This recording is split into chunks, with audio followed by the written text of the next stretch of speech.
మోక్షపటం present ఆహాలో streaming అవుతుంది. Next. The trauma code జనవరి 24న నెట్ఫ్లిక్స్లో స్ట్రీమింగ్ కానుంది. నెక్స్ట్. రజాకార్ జనవరి 24న ఆహాలో స్ట్రీమింగ్ కానుంది. Next. Mission impossible dead reckoning present నెట్ఫ్లిక్స్లో తెలుగు, తమిళ్, ఇంగ్లీష్, హిందీ భాషలలో స్ట్రీమింగ్ అవుతుంది. నెక్స్ట్. పని జనవరి 16న సోనీ లివ్లో తెలుగు, తమిళ్, మలయాళం, కన్నడ, హిందీ భాషలలో స్ట్రీమింగ్ కానుంది. నెక్స్ట్.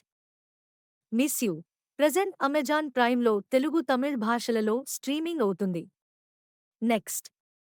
హిసాబ్ బరాబర్ జనవరి 24న జీ5లో తెలుగు, తమిళ్, హిందీ భాషలలో స్ట్రీమింగ్ కానుంది. నెక్స్ట్. పుష్ప పార్ట్ 2 జనవరి 30న నెట్ఫ్లిక్స్లో స్ట్రీమింగ్ కానుంది.